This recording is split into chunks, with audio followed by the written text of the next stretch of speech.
नमस्कार बच्चों।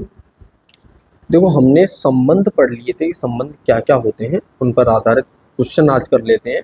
किस तरह के क्वेश्चन बोर्ड में पूछे जाते हैं, कब कब कौन सा क्वेश्चन पूछा गया। जैसे ये 2022 में आया हुआ क्वेश्चन है, तो समझो इसमें क्या लिखा है कि यदि दो परिमित समुच्चयों ए और बी में एम और एन अवयव हों तो ए से बी में परिभाषित कुल संबंधों की संख्या होगी। तो जो आर है वो ए से बी में परिभाषित है, और हम जानते हैं कि आर उपसमुच्चय होता है ए क्रॉस बी का। और अगर ए में एन अवयव है, ए में है एन अवयव और बी में है एम अवयव, तो ए क्रॉस बी में अवयवों की संख्या होती है एम इंटू एन, इन दोनों गुणा हो जाता है। अब उप समुच्चयों की संख्या क्या होती है, जैसे किसी समुच्चय में एन अवयव हो तो उसके उप समुच्चयों की संख्या होती है 2 की पावर एन। अब इस अवयव में समुच्चय अवयव है तो एम इंटू एन, तो उप समुच्चय क्या होंगे 2 की पावर एम इंटू एन। तो संबंधों की संख्या के लिए चाहो तो आप याद रख सकते हो कि संबंधों की संख्या होती है 2 की पावर एम इंटू एन।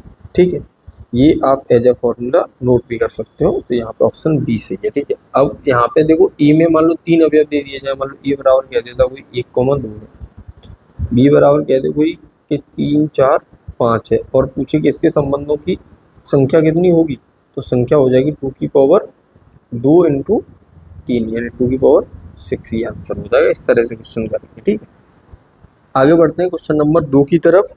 दूसरा क्वेश्चन दिया गया है हमें, यदि समुच्चय एन में, देखो आज की इस वीडियो में हम बहुविकल्पी, लघुत्तरी, अतिलघुत्तरी, हर तरह के जो भी संबंधों में बेस्ड क्वेश्चन हो सकते हैं सारे करेंगे। ठीक है, तो ये सवाल हमारा 2023 और 2022 में पूछा गया क्वेश्चन है। ठीक है, इसमें दिया है कि यदि समुच्चय एन में संबंध आर परिभाषित है और आर बराबर दिया गया है ये कि ए कोमा बी, जहाँ पे ए बराबर है b-2 और b का मान जो लेना है वो 6 से बढ़ा लेंगे द्वारा हो, तो इनमें से कौन सा सही है। तो पहली चीज़ यहाँ से पकड़ो कि b की वैल्यू 6 से बड़ी होगी, तो पहला वाला तो साफ साफ गलत हो गया। b यहाँ पे 4 है और वो 6 से बड़ा होना चाहिए, ये नहीं हो सकता। अब इसको देखो 3,8 को, तो a बराबर अगर हम b की 8 रख दें तो 8 में 2 चले जाएंगे तो क्या बच जाएगा 6। तो अगर a बराबर 8 लोगे, सॉरी b बराबर अगर 8 लोगे तो a बराबर आ गया 6, तो ये लिखा जाएगा 6,8 बिलोंग्स टू आर। तो 6,8 इसमें है, तो ऑप्शन सी सही हो जाएगा। ठीक है, बाकी सही नहीं है। क्वेश्चन नंबर 3 की तरफ बढ़ते हैं। तीसरा सवाल है हमारा कि एक संबंध आर बराबर है ए कोमा बी, यहाँ पे ए बराबर है b-1, सेम ऐसे क्वेश्चन है, बी की वैल्यू जो है वो 4 से बड़ी लेनी है, समुच्चय एन पर परिभाषित सही उत्तर होगा। ठीक है, ये सवाल हमारा 2023 में पूछा गया था, और इसको देखोगे तो साफ साफ पता चल रहा है कि बी की जगह पर देखो बी की वैल्यू 4 से बड़ी है, पहला हटाओ 4 आया है, बाकी हो सकते हैं। अब मान लो यहाँ बी की वैल्यू कितनी 5, तो बी बराबर अगर 5 रख दें तो ए का मान क्या आ जाएगा b-1 यानी 5 - 1 यानी कि 4। तो जो अवयव बनेगा वो क्या बन गया 4,5 बिलोंग्स टू आर, तो 4,5 बिलोंग्स टू आर बी है, तो ये हमारा क्या हो जाएगा सही हो गया। ठीक है, चौथा क्वेश्चन है कि वास्तविक संख्याओं के समुच्चय में संबंध आर जो दिया है वो ये है ए कोमा बी और A is less than equal to B square द्वारा परिभाषित है, तो ये क्या होगा। तो सबसे पहले समझो कि A less than equal to B square, पहली चीज में आए कि ये स्वतुल्य है कि नहीं है। तो स्वतुल्यता को देखोगे तो यहाँ पे देखो ध्यान से कि ए और यहाँ आ जाएगा ए स्क्वायर, तभी तो हम कहेंगे कि A comma A belongs to R होगा। तो क्या ये होगा, तो कोई भी संख्या हो चाहे वो माइनस की हो या प्लस की हो, अगर उसका वर्ग करेंगे तो वो संख्या या तो उसके बड़ी आएगी या उसके बराबर आएगी, अगर 1 होगी तो। ठीक है, 0 होगी तो भी बराबर आ जाएगी। तो ये हमारी क्या चीज़ है, सही लिखी, इसका मतलब हमारा संबंध स्वतुल्य तो है। अब देखो ध्यान से, इसमें स्वतुल्य किस किस में बोला गया है। तो पहले वाले में कह रहा है स्वतुल्य सम्मित नहीं है, ये गलत हो गया। स्वतुल्य संक्रामक नहीं है, ये भी गलत हो गया। अब इसमें कह रहा है सम्मित तथा संक्रामक नहीं है लेकिन स्वतुल्य हो सकता है, तो ये हो सकता है। चौथा है स्वतुल्य सम्मित तथा संक्रामक नहीं, तो ये भी गलत है क्योंकि स्वतुल्य है, तो ऑप्शन सी हमारा सही हो जाएगा। हमें अगला सोल्व भी नहीं करना, तब भी हम यहाँ से बता सकते हैं कि ये हमारा ऑप्शन सही है। ठीक है, पांचवा सवाल है हमारा, अशून्य परमेय संख्याओं के समुच्चय में, यानी कि शून्य नहीं लेना है, परमेय संख्याओं से शून्य हटा दिया गया है, एक संबंध आर ऐसे परिभाषित है, ये दिया है कि ए रिलेटेड टू बी है अगर ए बराबर है 1/b, तो यह संबंध होगा। तो पहले स्वतुल्यता की बात करते हैं। अगर हम ये कहें कि A comma A belongs to R है कि नहीं है, ये चेक करने के लिए हमें ए इक्वल टू क्या आ जाए 1/a, क्या ऐसा होता है?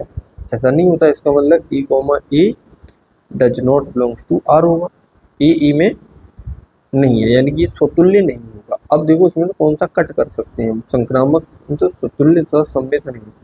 तो देखो ये कह रहा है स्वतुल्य है, तो ये गलत हो गया। ये भी कह रहा है, ये नहीं कह रहा स्वतुल्य है, ये कह रहा है स्वतुल्य है, तो ये दो ऑप्शन चले गए।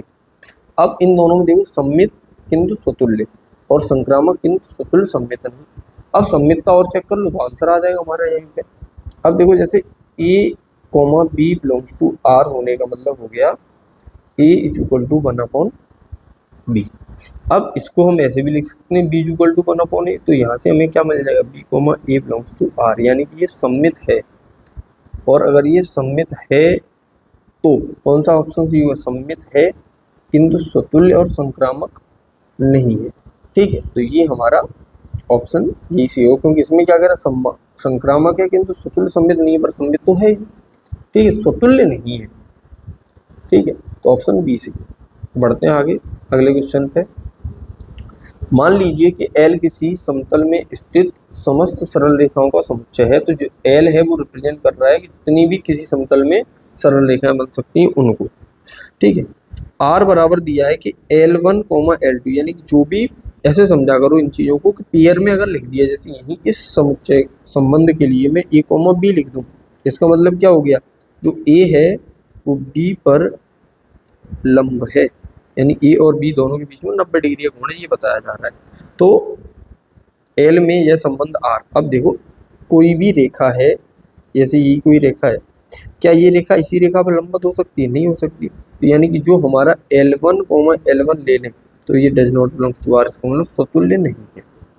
अगर ये स्वतुल्य नहीं है तो पहला ऑप्शन हो गया गलत। स्वतुल्य होगा कह रहा है, सम्मित होगा किंतु स्वतुल्य संक्रामक नहीं, संक्रामक होगा किंतु स्वतुल्य सम्मित नहीं, संक्रामक स्वतुल्य सम्मित संक्रामक होगा किंतु स्वतुल्य, स्वतुल्य तो नहीं। ठीक है, ये पता चल गया, एक ही गलत कर पा रहे। अब देखो ध्यान से कि अब हम सम्मित पा जाते हैं। अब मान लो कोई रेखा है ये L1 और ये दूसरी रेखा है L2, तो L1 L2 के लंबवत है। जैसे L1 लंबवत है L2 के, तभी तो हम कहेंगे L1, L2 belongs to R है। तो क्या L2 लंबवत नहीं होगा L1 के? वो भी होगा। तो यहाँ पे L2, L1 belongs to R भी हो जाएगा। इसका मतलब ये सम्मित है, तो सम्मित है तो सम्मित होगा। अब ये कह रहा है कि इसमें सम्मित नहीं है, तो ऑप्शन बी सही है, ये गलत हो जाएगा। ठीक है, इसमें सम्मित एवं संक्रामक होगा किंतु स्वतुल्य नहीं। अब चेक करना पड़ेगा, वो भी अभी नहीं कह सकते भाई साहब। ठीक है, अभी हम यहाँ पे सही नहीं कह सकते। सो देखते हैं संक्रामकता को भी। जैसे L1 लंबवत है L2 के और L2 लंबवत मान लो L3 के, तो हमें देखना है क्या L1 और L3 आपस में लंबवत होंगे। तो ये यहीं पे देख लो L1 L2 के लंबवत है, तो इसके लंबवत कोई रेखा खींचोगे तो वो L1 L3 ये होगी लंबवत है इसके, तो ये इसके समांतर होगी। L1 L3 समांतर होंगे, लंबवत नहीं होंगे, इसका मतलब संक्रामक नहीं है। तो यहाँ पे संक्रामक होगा वाला गलत हो गया, सम्मित संक्रामक होगा वाला गलत हो गया। तो केवल क्या है, सम्मित होगा किंतु स्वतुल्य संक्रामक नहीं होगा। और ये सवाल भी हमारा पूछा जा चुका है, 2023 में भी पूछा है और 2022 में भी पूछा है। अच्छा क्वेश्चन है। ठीक है, ये तो हो गए हमारे मल्टीपल चॉइस क्वेश्चन, इस तरह से पूछे जा सकते हैं। अब आते हैं हमारे अति लघुत्तरी और लघुत्तरी प्रकार के क्वेश्चनों पे। तो अगला क्वेश्चन लेते हैं, क्वेश्चन नंबर 7 कि प्राकृत संख्याओं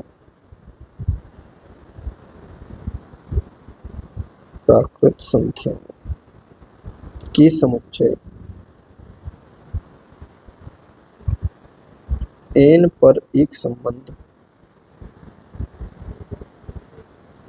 R बराबर A, B, जहाँ पे A और B बिलोंग्स टू दिए हैं n, तथा A इक्वल टू है B² से व्यक्त किया गया है।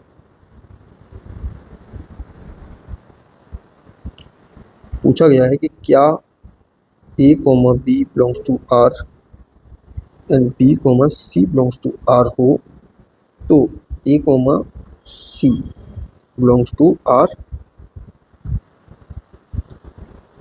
सत्य है। एक उदाहरण द्वारा पुष्टि कीजिए। चलो तो एग्जाम्पल द्वारा ले लेते हैं। तो यहाँ पे जो संख्याएं हमें दी गई हैं उन संख्याओं में देखो यहाँ पे ये दिया है, ये हमारा संबंध है कि a कोमा बी ऐसा लेंगे कि a is equal to B square हो। तो अगर हम यहाँ पे a comma B belongs to r करेंगे तो जो बाद वाले का वर्ग है वो पहला वाला है, यानी कि a की वैल्यू मान लो मैंने ले ली 16, b की वैल्यू ले ली हमने 4, तो 4 का वर्ग 16 हो गया। अब c भी चाहिए तो हम ऐसी ही संख्या ले सकते हैं 2। तो यहाँ पे हमारा a comma C belongs to R भी हो गया यहाँ पे, ठीक है। दोनों चीज़ें हमने कर दी। अब देखो ध्यान से कि एग्जाम्पल से आप समझोगे तो a comma B belongs to R है, ठीक है, क्योंकि जो a है वो b के स्क्वायर के इक्वल, यानी कि 4 का स्क्वायर करेंगे तो हम 16 आ जा रहा है। अब यहीं पे समझो यहाँ पे दिया गया है a कोमा सी अगर लोगे तो a की वैल्यू क्या है, a कोमा सी नहीं सॉरी b कोमा सी लेंगे तो b कोमा सी को देखो तो b इक्वल टू दिया है हमें 4, ठीक है। अब b किसका वर्ग है, 2 का स्क्वायर है, तो 2 का स्क्वायर हो गया मतलब ये हो गया c का स्क्वायर। तो यहाँ से हम क्या कर सकते हैं, b comma C belongs to R भी, ये भी सही बात है। अब देखो ध्यान से कि अगर आप ये देखोगे तो a इक्वल टू 16 है जो किसके बराबर है, 4 के स्क्वायर के बराबर है। तो यहाँ से हम क्या ये कह सकते हैं कि अगर आप c का स्क्वायर करोगे तो कभी भी हमें a मिलेगा, नहीं मिलेगा। तो कभी भी a comma C belongs to R होगा, नहीं होगा। तो यहाँ से कह देंगे अतः यह कथन असत्य है, सत्य नहीं है, ये जो कह रहा है वो गलत कह रहा है, ठीक है। इस तरह से इस क्वेश्चन को हम सॉल्व करेंगे और ये हमारा 2024 में पूछा हुआ सवाल था। आगे बढ़ते हैं नेक्स्ट क्वेश्चन की तरफ। तो अगला क्वेश्चन है अपना कि जांच कीजिए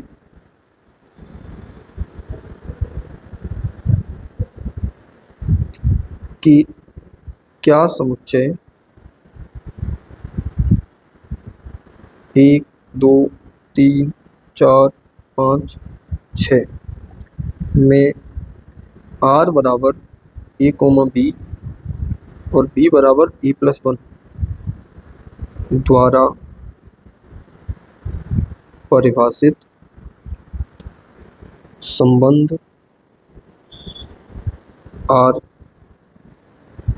स्वतुल्य सममित या संक्रामक है, ये पूछा है। तो देखो इसमें हमें a दे दिया गया है, यहाँ पे अगर देखोगे ध्यान से तो a क्या है हमारे पास, ये a का काम करेगा। अब b इक्वल टू दिया है a+1, तो यहाँ से हम r बना सकते हैं आसानी से। ये क्या बन जाएगा हमारा, जब हम a की जगह पे 1 रखेंगे तो b की जगह पे 2 आएगा। तो एक तो हमें क्या मिलेगा 1,2। अगर हम a की जगह पे 2 रखेंगे तो b की जगह पे 3 आएगा, तो एक मिल जाएगा हमें 2,3। जब हम a की जगह पे 3 रखेंगे तो b की जगह पे मिलेगा हमें 4, तो ये हो जाएगा 3,4। अगर a इक्वल टू 4 रखेंगे तो b इक्वल टू आएगा 5, तो ये हो जाएगा हमारा 4,5। और अगर हम a इक्वल टू रखेंगे 6 तो b इक्वल टू आएगा, सॉरी a इक्वल टू रखेंगे 5 तो b इक्वल टू आ जाएगा 6, तो यहाँ से हमें 5,6 मिल जाएगा। अब अगर हम a इक्वल टू रखेंगे 6 तो b इक्वल टू मिलेगा 7, जो हमारे a में नहीं है तो इसको हम नहीं रख पाएंगे। तो अब यहाँ से हमारा जो r बन जाएगा वो r बन गया 1,2 2,3 3,4 4,5 और 5,6। अब हमें पूछा है कि ये स्वतुल्य सममित संक्रामक में क्या क्या। अब देखो ध्यान से, स्वतुल्य को अगर आप चेक करोगे तो स्वतुल्य कब होगा, स्वतुल्य तब होगा जब इसमें 1,1 होता, 2,2 होता, 3,3 होता, 4,4 और 5,5 और 6,6 does not belongs to R. अतः यह स्वतुल्य नहीं है, ये यहाँ से हम कह सकते हैं। अब आता थी सम्मित की। सम्मित कहता है कि a कॉमा बी हो तो b कॉमा ए होना चाहिए। तो यहाँ पे 1 कॉमा 2 बिलोंग्स टू आर है, लेकिन 2 comma 1 does not belongs to R, अतः सम्मित नहीं है। संक्रामक की बात करते हैं। संक्रामक क्या कहता है कि अगर a कॉमा बी हो तो 1 कॉमा 2 बिलोंग्स टू आर हो गया, और 2 कॉमा 3 बिलोंग्स टू आर है, लेकिन क्या 1 कॉमा 3 बिलोंग्स टू आर है? नहीं है, इसमें है ही नहीं कहीं, तो ये हमारा संक्रामक भी नहीं है, अतः संक्रामक भी नहीं है। और अगर ये संक्रामक नहीं है तो ये हमारा आंसर हो गया। क्या जो जो पूछिए कि क्या क्या है स्वतुल्य सम्मित संक्रामक में से, तो तीनों में से एक भी नहीं है, न स्वतुल्य है, न सम्मित है, और ना ही संक्रामक। बढ़ते हैं आगे नेक्स्ट क्वेश्चन की तरफ। अगला जो क्वेश्चन है हमारा वो है, दिया गया कि सिद्ध कीजिए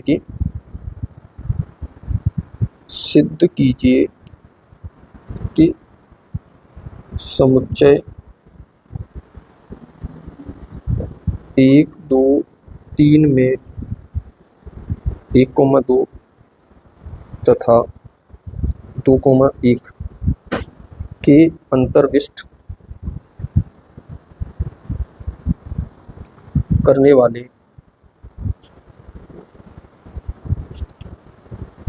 तुल्यता संबंधों की संख्या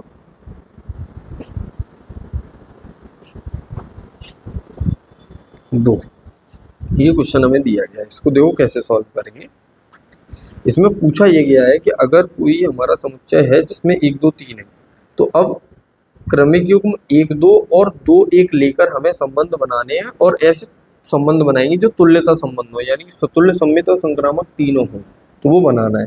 तो स्वतुल्य करने के लिए हमारा पहला दायित्व क्या बनता है कि हम इसमें 1,1 और 2,2 और 3,3 को शामिल करें। तो मान लो R बना रहे हैं हम, तो R हमारे पास आ गया 1,1, 2,2 और 3,3। देखो ये अपने आप में स्वतुल्य सम्मित संक्रामक है, लेकिन इसमें 1, 2 और 2, 1 नहीं है, तो ये हम ऐड कर लेते हैं। तो 1,2 और 2,1 ये हमने ऐड की। अब हम चेक करते हैं पहले कि क्या ये हमारा स्वतुल्य सम्मित संक्रामक 3 हो गया। तो यहाँ हमें पता चल रहा है स्वतुल्य है और सम्मित भी है, क्योंकि उल्टे भी है इसके, 2 चीजें तो होगी। संक्रामक को चेक करना है, तो यहाँ हमें 1,1 मिला, और इधर आगे हमें 1,2 मिला, तो हमें बदले में इसमें 1,2 मिलना चाहिए। क्या है ठीक है। अब ऐसे ही आगे बढ़ेंगे तो एक और कहीं नहीं, फिर आए इस पर 2 पे, तो 2,2 है आर में, और 2,1 भी है आर में, ए बी और बी सी हो गया। तो भैया हमें 2,1 मिलना चाहिए आर में, ये भी है, ठीक है, ये भी हो गया। अब 3 पे आते हैं, 3 कहीं आगे है नहीं, अब 2 पे आते हैं। 1,2 है और 2,1 है, तो हमारे पास क्या आ जाना चाहिए यहाँ पे, 1,1 आर में होना चाहिए है। अब यहाँ पीछे लास्ट में देखो 1 है यहाँ पे, तो 1 और कहीं भी है, तो यहाँ इसको भी चेक कर लेते हैं भाई। 2,1 और साथ में आ गया हमारा 1,1, तो हमारे पास क्या मिलना चाहिए, 2,1 मिलना चाहिए। तो ये संक्रामक भी है, तो एक तो ये बन गया स्वतुल्य सम्मित संक्रामक तीनों, ठीक है। अब बात करते हैं कि ये दूसरा कैसे बनेगा। R बराबर, मान लो हमें दिया है 1,1, 2,2 और 3,3 हमने ले लिया, साथ में 1,2 भी ले लिया और 2,1 भी ले लिया। अब इसमें से जो क्रमिक युग्म रह गई वो कौन कौन से बच्चे हैं उनको समझो। तो अगर हम 2,3 को इसमें शामिल कर लेते हैं, 2,1 तो आएगा। अब 2,3 अगर इसमें शामिल किया तो उससे क्या होगा कि जब भी आप चेक करोगे तो ये हमारा स्वतुल्य है, सम्मित नहीं है। सम्मित करने के लिए हमें 3,2 भी लेना पड़ेगा। अब ये सम्मित भी हो गया। अब इसका क्या चेक करेंगे, संक्रामकता। तो संक्रामकता भाई 1 से हमने देखी, 1,2 इसमें है, तो 1 और कहीं आगे है नहीं, 2 आया, तो यहाँ पे आया हमारा 2,3। तो 2,3 हमें मिल रहा है यहाँ पे, देखो ये हमारा 2 है, और 2 से अब जा रहे हैं यहाँ पे, तो ये 2 और ये 2 दोनों सेम है, तो 2,2 और 2,3 है। अब यहाँ पे भी 2 था, तो 2,1 होना चाहिए था, है यहाँ पे, और कहीं पे है नहीं। आगे बढ़ते हैं, इसको और आगे बढ़ाते हैं, दूसरा चेक करते हैं, 3 पे आए, 3 है कहीं आगे, ये रहा 3, तो 3,2 इसमें होना चाहिए, है, कोई दिक्कत वाली बात नहीं।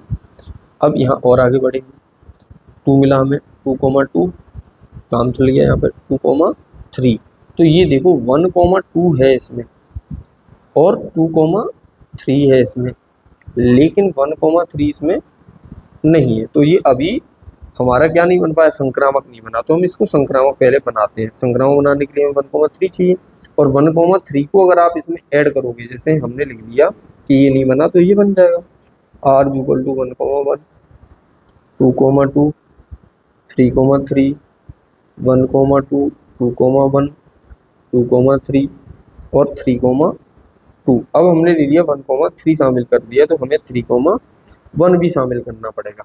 अब देखो ध्यान से कि ये हमारे कार्तीय गुणनफल में एक और ए में जो भी आ सकते सब आ गए, और सब आ गए, फिर तो ये तीनों ही होगा, तो ये एक ये हो गया, ठीक है। तो अतः संबंधों की संख्या कितनी हो गई, ऐसे संबंधों की संख्या जिसमें 1 2 और 2 1 हो, वो होगी हमारी। तो इस तरह से हम इसे भी सॉल्व कर सकते हैं, ठीक है। बढ़ते हैं नेक्स्ट क्वेश्चन की तरफ। तो अगला क्वेश्चन है हमारा कि मान लीजिए कि f x से y में परिभाषित एक फलन है,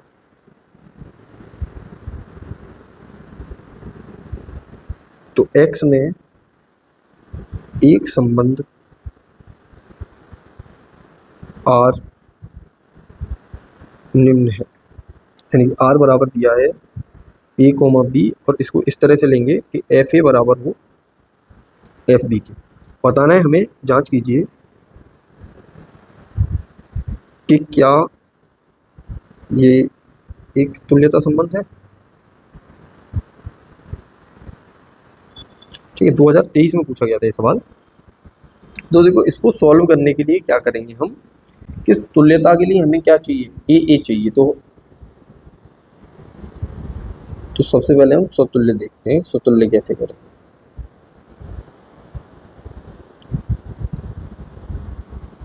स्वतुल्य अगर हमें चेक करना है तो एफ ए इक्वल टू होगा एफ ए के, तो हम यहाँ से क्या कहेंगे, ए बिलोंग्स टू आर, तो अतः स्वतुल्य है। अब सम्मितता देखते हैं, तो सम्मित देखने के लिए हम क्या करेंगे कि भाई एफ ए बराबर है एफ बी के, यानी कि यहाँ से हम कह रहे हैं A B belongs to R, तो ऐसा होगा। तो यहाँ पे एफ बी बराबर एफ ए के भी तो होगा, तो यहाँ से हमें कहना पड़ेगा बी ए भी आर में है, अतः सम्मित भी है। अब अगर ये संक्रामक हो जाएगा तो ये हमारा तुल्यता हो जाएगा। अब देखते हैं संक्रामकता कैसे चेक करेंगे। अगर हमें संक्रामकता चेक करनी है तो एफ ए बराबर एफ बी, यानी कि बी बिलोंग्स टू आर, और एफ बी बराबर एफ सी, और यहाँ से हम कह रहे हैं ए सी बिलोंग्स टू आर। अब देखो दोनों को ध्यान से देखो, एफ ए बराबर एफ बी की है, एफ बी बराबर एफ सी की है, तो क्या हमारा एफ ए बराबर एफ सी नहीं होगा, बिल्कुल होगा।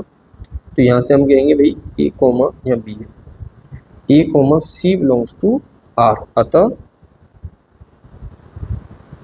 संक्रामक भी है, और ये संक्रामक है तो अतः यह एक तुल्यता संबंध है।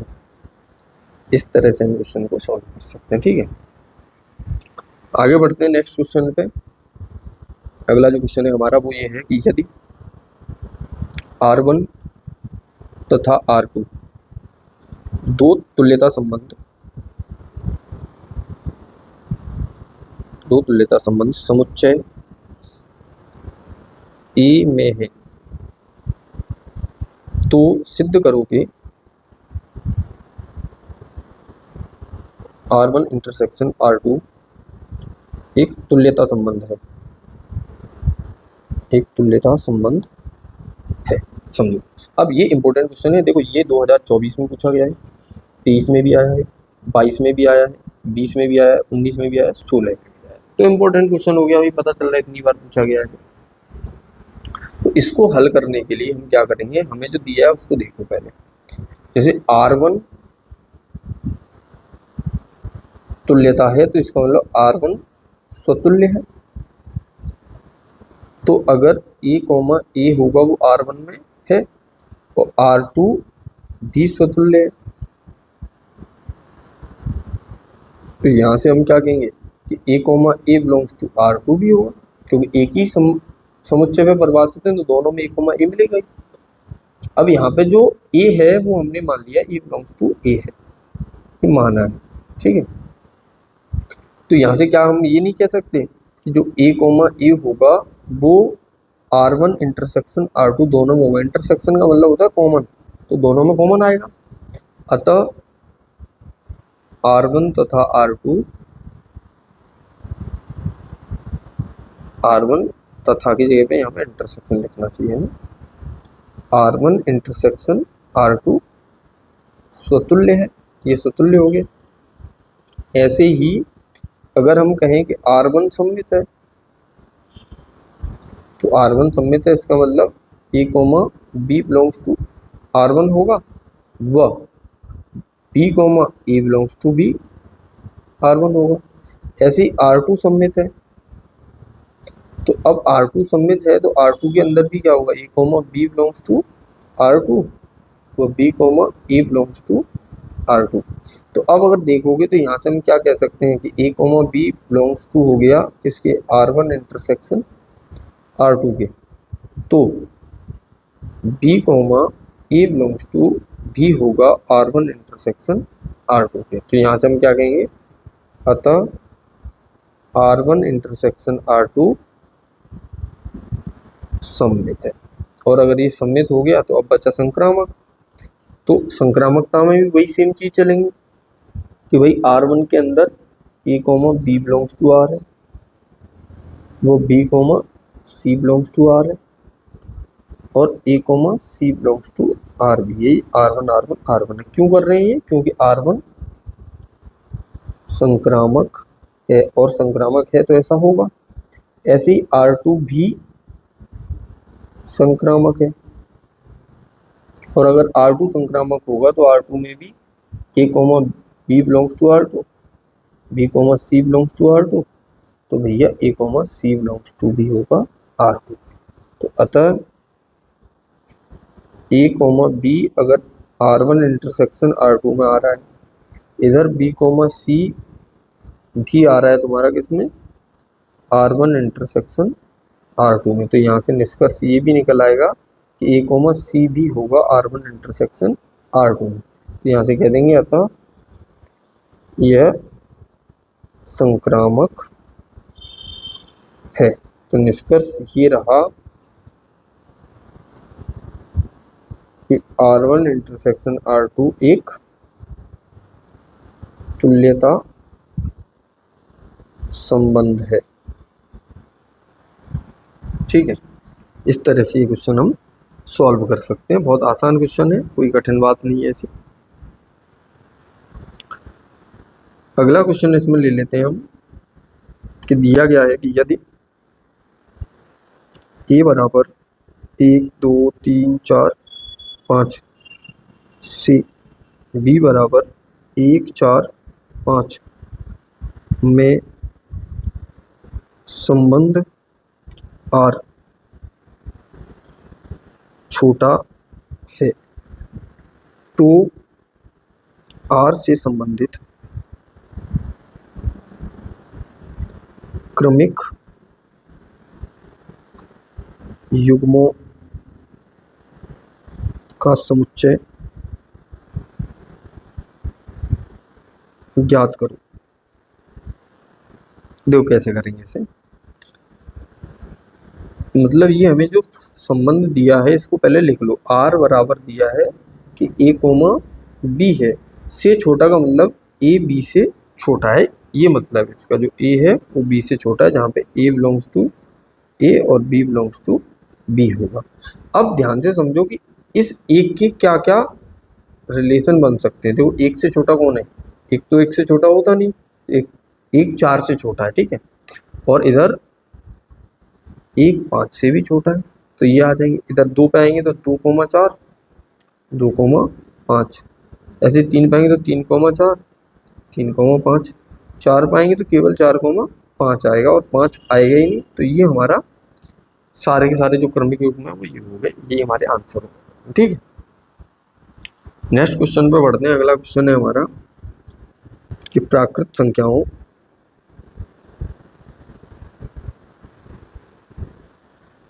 के समुच्चय n में संबंध r इस प्रकार परिभाषित है, इस प्रकार है कि r बराबर दिया है a, b, और यहाँ लिखा है ए बी का भाजक है। यानी कि ए बी का भाजक होने वाला, समझ ना, ए बी का भाजक मतलब ए का भाग जब बी में देते हैं तो पूरा पूरा चला जाता है। ठीक है, तो बताइए, तो दिखाइए कि आर स्वतुल्य है और संक्रामक भी है, स्वतुल्य और संक्रामक है, किंतु सममित नहीं है। ये हमें दर्शाना है। तो देखो इसे कैसे हम कर पाएंगे। अगर हमें इसका आंसर करना है तो r बराबर हमें दिया है कि ए बी का भाजक है, तो सबसे पहले r को लिख लेते हैं। r इज इक्वल टू है a, b, और जहाँ पे ए बी का भाजक है। और अगर ए बी का भाजक है तो यहाँ पे हम क्या कह सकते हैं कि जो a बिलोंग्स टू r होगा। क्यों होगा? क्योंकि ए का भाजक होता है। ठीक है, अब ए का भाजक होता है, प्रत्येक संख्या खुद को विभाजित करती है, तो अतः यह क्या हो जाएगा, हमारा स्वतुल्य हो जाएगा। अतः यह स्वतुल्य संबंध है। ठीक, अब बात करते हैं सममितता की, सम्मित होगा कि नहीं। अब देखो a, b belongs to r है, इसका मतलब क्या हो जाएगा, a b का भाजक है, मतलब e में b का भाग जाता है। जैसे a बराबर हमने ले लिया 2 और b बराबर ले लिया हमने 4, तो भैया a b का भाजक हो गया। लेकिन क्या हम ये कह पाएंगे कि जो है b a का भाजक होगा? तो ऐसा कोई ज़रूरी नहीं है कि b a का भाजक हो। जैसे कि अगर 4 में 2 का भाग दें तो चला जा रहा है, लेकिन 2 में 4 का भाग दें तो नहीं जाएगा। तो यहाँ से क्या कहेंगे कि b, a does not belongs to r, क्योंकि b a का भाजक नहीं है। ठीक है, अतः यह सम्मित नहीं है, अतः यह सम्मित नहीं है। अब बात करते हैं संक्रामक की। तो संक्रामक को देखोगे तो जैसे a, b belongs to r, इसका मतलब a b का भाजक है। और आगे बढ़ेंगे तो एक और चीज़ चाहिए हमें, b, c belongs to r भी मान लो है इसमें, तो इसका मतलब क्या हुआ, b c का भाजक है। यानी कि a का भाग b में जाता है, b का भाग c में जाता है, तो क्या भैया a का भाग c में नहीं जाएगा? तो a c का भाजक होगा। तो यहाँ से हम कह देंगे कि a, c belongs to r, तो अतः यह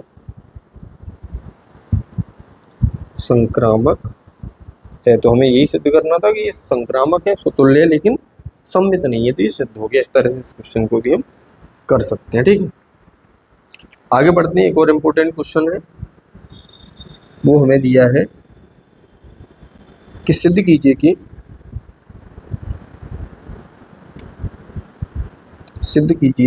कि n क्रॉस n पर संबंध r जहां a, b रिलेटेड है c, d से, और वो ऐसे रिलेटेड है कि AD इज इक्वल टू है BC,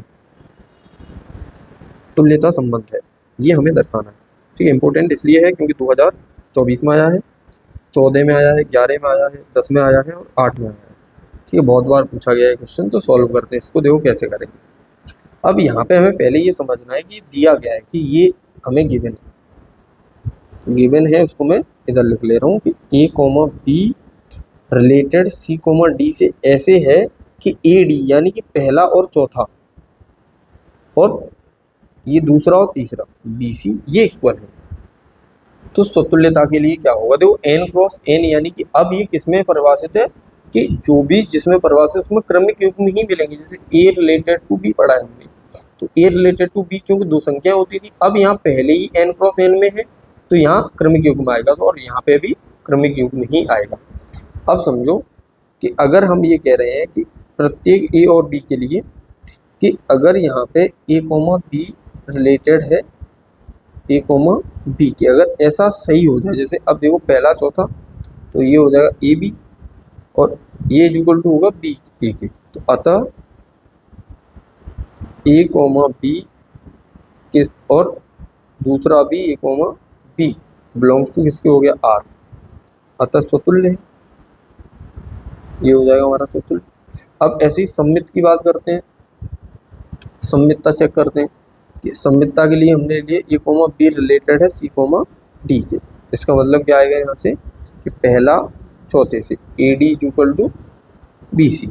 अब उसका उल्टा देखते हैं कि उल्टा भी हो जाएगा कि नहीं हो जाएगा, कि सी कॉमा डी रिलेटेड अगर हम कर दें ए कॉमा बी से, तो पहला चौथा यानी कि बी सी इक्वल टू किसके हो गया ए डी के। क्या ये दोनों सेम है? बिल्कुल सेम है, तो अतः यह सम्मित है। तीसरी चीज इसमें आती है संक्रामकता। बात करते हैं संक्रामकता की, तो संक्रामकता में अगर आप देखोगे तो संक्रामकता कम मिलेगा, जैसे ए कॉमा बी रिलेटेड कर दिया हमने सी कॉमा डी के, इसका मतलब हम यहाँ से क्या कहेंगे कि पहला चौथे से यानी कि A D equal to B C हो जाएगा दूसरे तीसरे से। अब सी कॉमा डी रिलेटेड हो जाए ई कॉमा एफ से, यानी कि यहाँ से हम कहेंगे C F equal to D E, ये दोनों बराबर हो गए। अब इन दोनों से अगर हम ऐसा करते हैं कि ए बी और ई एफ जो है वो रिलेटेड हो जाए, तो समझो ध्यान से कैसे कर पाएंगे। क्या लेके आना है हमें, ए कॉमा बी रिलेटेड लाना है ई कॉमा एफ के, यानी कि ए एफ इक्वल टू हम प्रूफ कर दें बी ई के। अब देखो ध्यान से इन दोनों को, तो हम क्या कर सकते हैं, यहाँ से हम चाहें तो इसको ऐसे लिख सकते हैं कि B C equal to A D, और फिर इसको समीकरण फर्स्ट मान लो और इसको सेकंड, और दोनों का डिवाइड कर दो, तो क्या आ जाएगा हमारे पास, देखो तो हमारे पास आ जाएगा B C upon C F equal to A D upon D E, तो डी से डी कट गया और सी से सी कट गया, कैंची का गुणा करेंगे तो ये आ जाएगा B E equal to A F, और B E equal to A F है, इसका मतलब ये सही है, तो आता है यह संक्रामक भी है। तो अतः हम यहाँ से कह सकते हैं यह एक तुल्यता संबंध है, इस तरह से हम इसे भी प्रूव कर सकते हैं। नेक्स्ट क्वेश्चन की तरफ बढ़ते हैं। आज की इस वीडियो का लास्ट क्वेश्चन होगा ये, क्वेश्चन नंबर जो भी हो, माना कि संबंध आर बराबर दिया है हमें ए कॉमा बी, और इसमें कह रहा है ए माइनस बी 5 का गुणज है, यानी कि 5 का ए माइनस बी में भाग चला जाता है, विभाजित या गुणज एक ही मतलब, ठीक है। ऐसे क्वेश्चन बहुत पूछे जाते हैं, वेरी वेरी इंपॉर्टेंट क्वेश्चन, समझो इसको भी और पिछले वाले को भी, ये भी आया है कई बार, ठीक है। 2024 और 30 में ये पूछा गया है। एक समुच्चय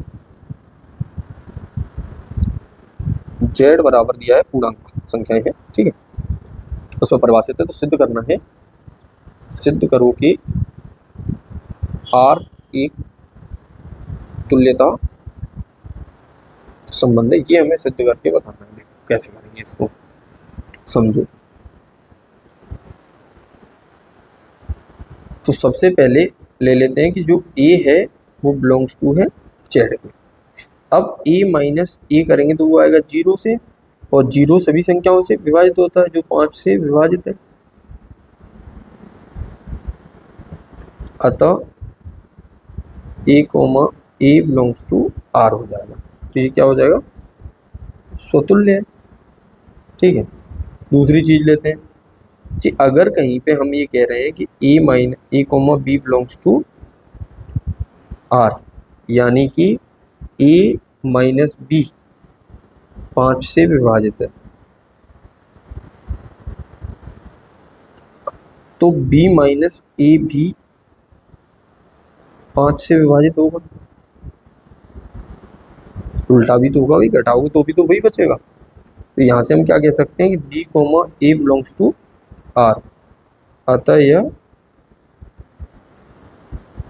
सममित है।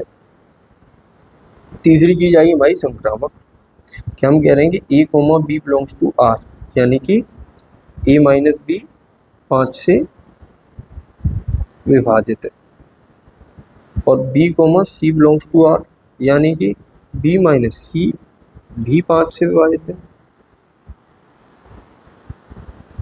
और अगर ये दोनों ही 5 से विभाजित हैं तो इनका जो ए और सी का अंतर आएगा, तो ए माइनस सी भी 5 का गुणज होगा। देखो यहाँ पे जहां जहां मैंने विभाजित लिखा है वहां गुणज भी लिखा जा सकता है, ठीक है। तो यहाँ से हम क्या कह सकते हैं, A comma C belongs to R, अतः यह संक्रामक है। और संक्रामक है तो हम यहाँ से क्या कहेंगे कि ये स्वतुल्य हो गया, सममित हो गया, संक्रामक हो गया। तो आर एक तुल्यता संबंध है, ठीक है। इस तरह से हम कर सकते हैं। तो मिलते हैं नेक्स्ट वीडियो में। चैनल को सब्सक्राइब नहीं किया तो सब्सक्राइब कर लो भाई साहब।